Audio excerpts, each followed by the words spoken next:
మనం ఈరోజు sixth class semester వన్లోని సౌర కుటుంబంలో మన భూమి అనే లెసన్లోని ఇంపార్టెంట్ బిట్స్ చూద్దాం. సూర్యుడు, చంద్రుడు, రాత్రి ఆకాశంలో మెరుస్తున్న వస్తువులు, భూమి అన్నిటినీ కలిపి ఖగోళ వస్తువులు అంటారు. ఖగోళ వస్తువులు అనగా సూర్యుడు, చంద్రుడు, రాత్రి ఆకాశంలో మెరుస్తూ ఉన్న వస్తువుని కలిపి ఖగోళ వస్తువులు అంటారు. కొన్ని ఖగోళ వస్తువులు చాలా పెద్దవిగా వేడిగా ఉంటాయి. అవి వాయు వేడిని కలిగి ఉంటాయి. అవి సొంతంగా వేడి కాంతిని కలిగి ఉండి వాటిని పెద్ద మొత్తంలో విడుదల చేస్తుంటాయి. అంటే వేడిని కాంతిని పెద్ద మొత్తంలో విడుదల చేస్తాయి. ఈ ఖగోళ వస్తువుని నక్షత్రాలు అంటారు. సూర్యుడు కూడా ఒక నక్షత్రం. రాత్రి ఆకాశంలో మనకు కనబడే లెక్కలేని నక్షత్రాలు సూర్యుడు వంటివే. కానీ అవి మనకు వేడిని లేదా కాంతి అంతగా చేరదు. ఎందుకంటే అవి మనకు చాలా దూరంలో ఉంటాయి కాబట్టి. అందువలనే మనకు అవి చాలా చిన్నగా కనిపిస్తాయి. అలాగే కొన్ని ఖగోళ వస్తువులు సొంతంగా వేడిని కాంతిని కలిగి ఉండవు. అవి నక్షత్రాల కాంతి చేత వెలుగుతాయి. ఉదాహరణకు అవి గ్రహాలు, ఉపగ్రహాలు, గ్రహశకలాలు, ఉల్కలు, తోకచుక్కలు. మనం నివసిస్తున్న భూమి ఒక గ్రహం. మనకు దగ్గరగా ఉన్న నక్షత్రమైన సూర్యుడి నుండి భూమి వేడి కాంతిని పొందుతుంది. మనం భూమిని చాలా దూరం నుండి చూస్తే అది ఒక చంద్రుడిలా మెరుస్తున్నట్టు కనిపిస్తుంది. మనం ఆకాశంలో చూస్తే చంద్రుడు ఒక ఉపగ్రహం. ఇది మన భూమికి తోడుగా ఉండి దాని చుట్టూ తిరుగుతూ ఉంది. మన భూమి వలె సూర్యుని నుండి వేడి కాంతిని పొందే మరో 7 గ్రహాలు ఉన్నాయి. వాటిలో కొన్నిటికి ఉపగ్రహాలు కూడా ఉన్నాయి. Next page. నక్షత్ర రాశులు. మీరు ఎప్పుడైనా వివిధ నక్షత్రాల సమూహములతో ఏర్పడిన నమూనాలను గమనించారా? వాటిని నక్షత్ర రాశులు అంటారు. అవి కనిపించే ఆకారాన్ని బట్టి వివిధ జంతువుల, వస్తువుల పేర్లను పెట్టారు. ఉర్సా మేజర్ లేదా బిగ్ బేర్ అనేది అటువంటి ఒక నక్షత్ర రాశి. చాలా తేలికగా గుర్తించదగిన నక్షత్ర రాశులలో ఒకటి సప్తర్షి. ఇది 7 నక్షత్రాల సమూహము. ఇక్కడ కింద ఒక బాక్స్ ఉంది చూడండి. మీకు తెలుసా అని. ప్రాచీన కాలంలో ప్రజలు రాత్రి సమయంలో నక్షత్రాల సహాయంతో దిక్కును గుర్తించేవారు. రాత్రి సమయంలో దిక్కులను ఏ విధంగా గుర్తించేవారు? నక్షత్రాల సహాయంతో. ఉత్తరార్ధగోళంలోని ప్రజలు ఉత్తర నక్షత్రం సహాయంతో ఉత్తర దిక్కును గుర్తించేవారు. ఈ నక్షత్రం ఉత్తర దిక్కును సూచిస్తుంది.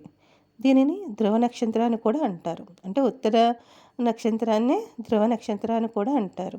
ఇది ఎల్లప్పుడూ ఆకాశంలో ఒకే స్థితిలో ఉంటుంది.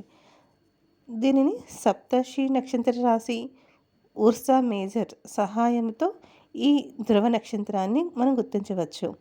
ఈ సప్తర్షి నక్షత్ర రాశి సహాయంతో ఈ ధ్రువ నక్షత్రాన్ని మనం గుర్తించవచ్చు అన్నమాట. Next page. భూమి కాంతిని వెలుతురుని ఇచ్చేది సూర్యుడే. సూర్యుడు భూమికి దగ్గరగా ఉన్న నక్షత్రం కాబట్టి భూమి సూర్యుని నుండి కాంతిని వేడిని పొందుతుంది.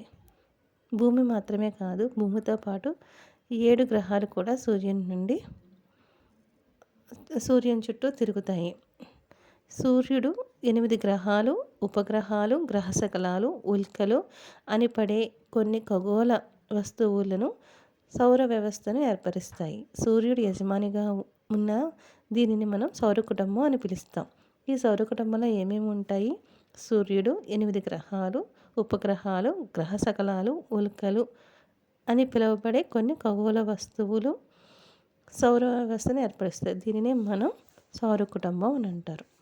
అంటే ఇక్కడ సూర్యుడు యజమానిగా ఉంటాడు కాబట్టి దీనిని సౌర కుటుంబం అని పిలుస్తారు.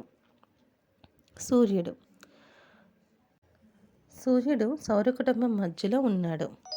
ఇది చాలా పెద్దది మరియు వేడి వాయువులతో కూడి ఉన్నది. సూర్యుడు ఎలా ఉన్నాడు? ఇది చాలా పెద్దగా ఉన్నాడు, వేడి వాయువులతో కూడి ఉన్నాడు.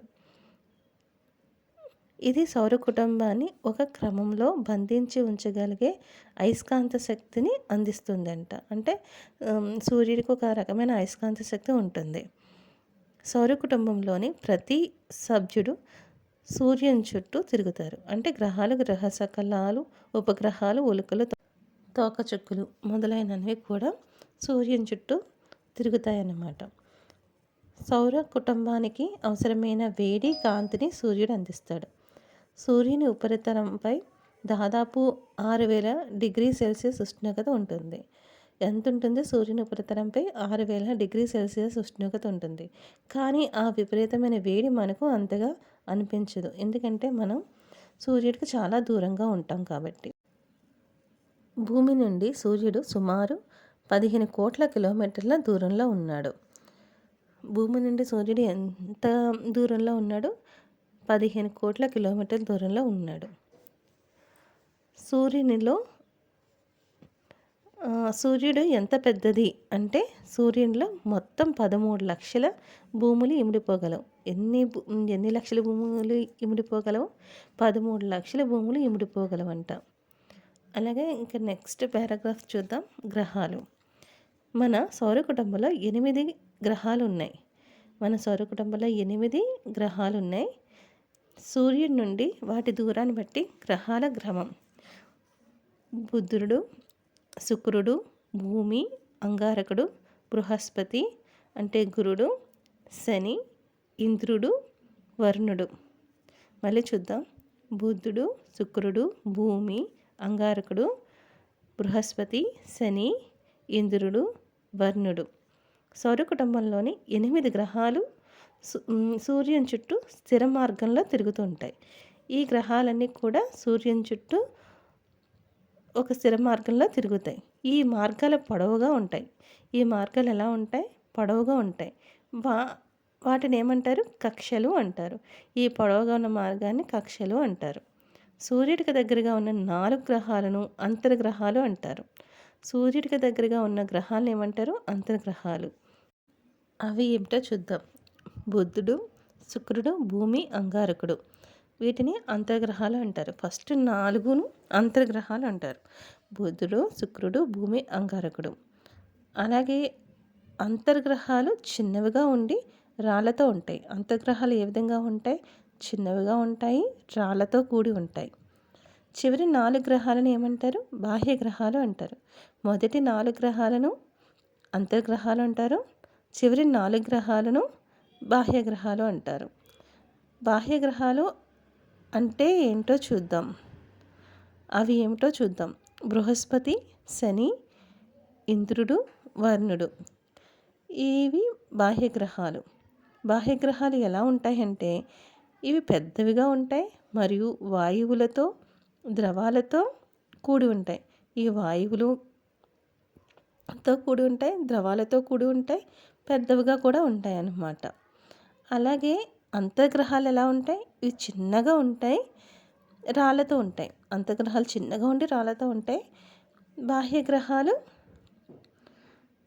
పెద్దవిగా ఉండి మరియు వాయువులు, ద్రవాలతో కూడి ఉంటుంది. సూర్యునికి దగ్గరగా ఉన్న గ్రహం బుధుడు. సూర్యునికి దగ్గరగా ఉన్న గ్రహం బుధుడు. శుక్రుడిని భూమికి గల కవల గ్రహం అని అంటారు. శుక్రుడిని భూమికి కవల గ్రహం అంటారు. ఎర్త్ ట్విన్గా పరిగణిస్తారు. ఎందుకంటే దాని పరిమాణం, ఆకారం భూమిని చాలా వరకు పోలి ఉంటుంది. భూమి, శుక్రుడు ఒకలాగే ఉంటారు కాబట్టి వాటిని కవల గ్రహాలు అని అంటారనమాట. గ్రహాలలో పెద్దది బృహస్పతి, చిన్నది బుధుడు. గ్రహాలలో పెద్దది బృహస్పతి, చిన్నది బుధుడు. Next page. మనకి గ్రహాలు ఎన్ని ఉన్నాయో తెలుసుకున్నాం కదండి. మొత్తం 8 గ్రహాలు ఉన్నాయి. అందులో ఫస్ట్ది బుధుడు. ఇక్కడ బుధుడు సూర్యుని చుట్టూ తిరగడానికి పట్టే కాలం 88 రోజులు. బుధుడికి సూర్యుని చుట్టూ తిరగడానికి పట్టే కాలం 88 రోజులు. తన చుట్టూ తనకు తిరగడానికి పట్టే కాలం 59 రోజులు. బుధుడికి తన చుట్టూ తను తిరగడానికి పట్టే కాలం 59 రోజులు. శుక్రుడు సూర్యుని చుట్టూ తిరగడానికి పట్టే కాలం 255 రోజులు. శుక్రుడికి తన చుట్టూ తను తిరగడానికి పట్టే కాలం 243 రోజులు. శుక్రుడికి సూర్యుని చుట్టూ తిరగడానికి పట్టే కాలం 255 రోజులు.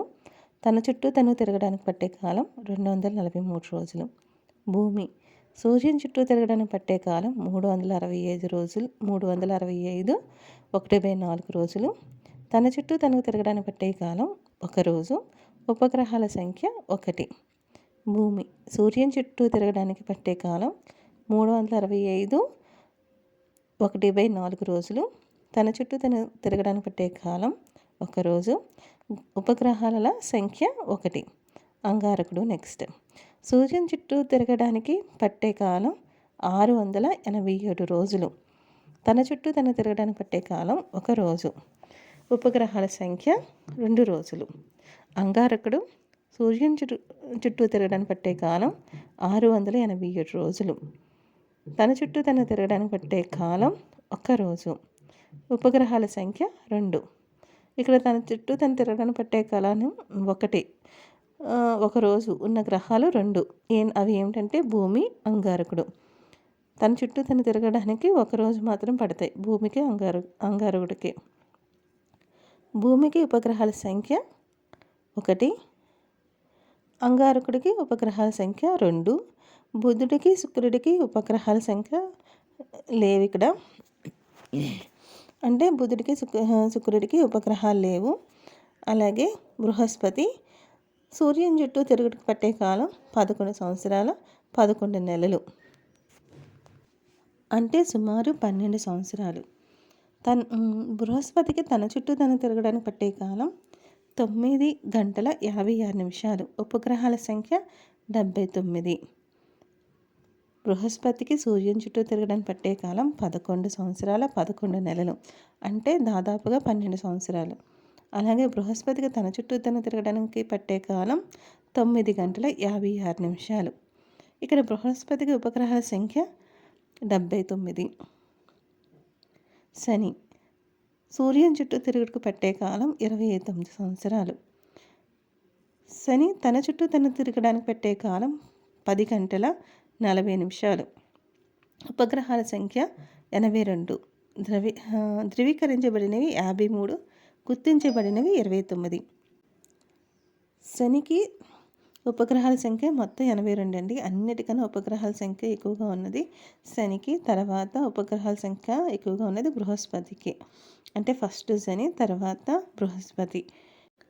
శనికి సూర్యుని చుట్టూ తిరగడానికి పట్టే కాలం 29 సంవత్సరాలు. తన చుట్టూ తను తిరగడానికి పట్టే కాలం 10 గంటల 40 నిమిషాలు. ఉపగ్రహాల సంఖ్య 82. నెక్స్ట్ ఇంద్రుడు.